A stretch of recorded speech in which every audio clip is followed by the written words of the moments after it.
안녕하세요. 나만의 개인 맞춤 법무사 김영룡 법무사입니다. 이번 시간에는 제가 개인 파산 신청을 진행하면서 절차가 거의 끝나갈 때쯤 돼서 의뢰인분들이 이제 문자를 법원에서 받으시고 놀래서 가끔 연락을 주시는 경우들이 있습니다.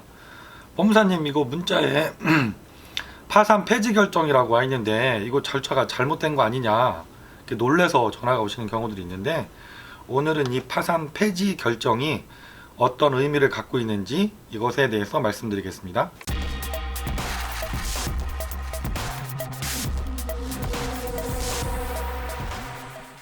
우선 파산 절차를 간단하게 설명을 드리면, 저희가 이제 채무 지급불능 상태에 이르신 분들이 법원에 이제 개인 파산 및 면책 동시 신청서를 제출하게 되고, 절차는 파산 절차가 진행된 후에 파산 선고 결정을 받으시면 면책 절차로 이어져서 면책 결정까지 최종적으로 받으셔야 절차가 종결이 되죠.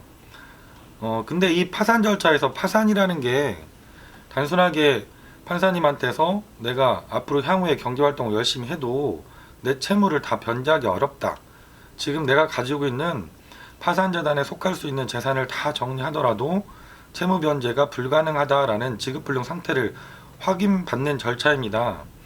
이 절차 중에 중요한 부분이, 물론 대부분의 분들은 파산재단에 속할 만한 재산을 갖고 있지 않으신 경우들이 많은데, 이 재산이 있는 분들도 있거든요. 내가 부동산을 소유하고 계시거나, 아니면 중고 자동차를 갖고 계시거나, 임대차 보증금이 소액보증금 이상으로 금액이 크시거나, 보험 환수금이 환급금이 많으신 경우, 이런 경우에는 그 파산재단에 속하는 재산을 정리하는 절차가 필요한 거죠.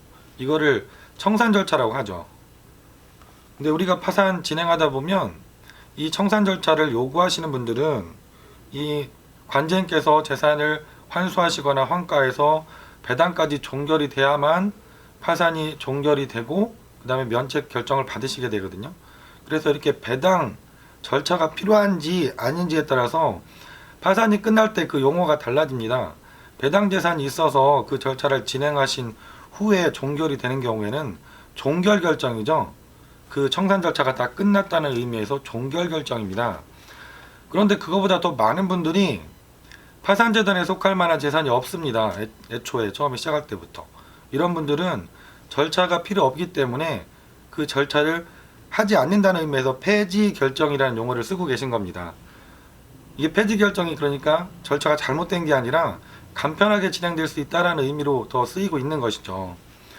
그리고 폐지 결정을 다시 어느 시기에 폐지 결정이 나는지에 따라서 구별을 하면, 파산 선고와 동시에 폐지 결정을 받게 되시는 경우, 그러니까 애초부터 판사님이 검토하시니까 파산재단에 속하는 재산이 절차 비용에도 못 미치는 재산밖에 없다, 그래서 이건 절차를 진행할 필요가 없다라고 하시면 파산 선고와 동시에 폐지 결정을 함께 하시는데, 이거는 동시 폐지 결정이라고 하고요. 그 다음에 이와 반대되는 개념이 이시 폐지 결정입니다. 그건 뭐냐면, 파산 선고를 할 당시에는 거기에 대한 판단이 이루어지지 않았는데 파산 선고 이후에 절차를 진행하다 보니까 그 파산재단에 속하는 재산이 얼마 없어서 진행해 봐야 절차에 필요한 비용도 나오지 않는다, 그래서 진행하는 중간에 파산 절차를 폐지하는 결정을 하는 것을 이시 폐지 결정이라고 합니다. 지금은 대부분이 파산 선고를 먼저 내주시고 그 이후에 파산 관제인께서 이 파산재단에 대한 조사도 이루어지기 때문에 대부분의 사건이 이시 폐지 결정으로 납니다. 그래서 저희가 면책 채권자 집회 의견 청취길까지 다녀오시면 그 이후에 통상 파산 폐지 문자가 오시고 결정문도 오시고, 그리고 나서 3, 4일 후면은 면책 결정문이 따라서 옵니다. 그래서 내가 절차를 진행하고 계시고 법원까지 갔다 오시고 했는데 파산 폐지라고 해서 문자가 오셨다고 놀라시면 안 됩니다. 그럼 내가 이제 조만간 면책 결정문도 오겠구나 라고 오히려 안심하시면 되는 부분입니다. 오늘은 그 용어가 좀 일반인들이 이해하기 어려운 용어라서 가끔 놀래서 이렇게 연락 오시는 경우인데요. 파산 폐지 결정, 이것은 면책을 얼마 두지 않고 이루어지는 절차가 잘 진행되고 있다라는 의미로 받아들이시면 되겠습니다. 오늘은 파산 폐지 결정에 대해서 간단하게 설명드렸습니다. 김영룡 법무사였습니다. 감사합니다.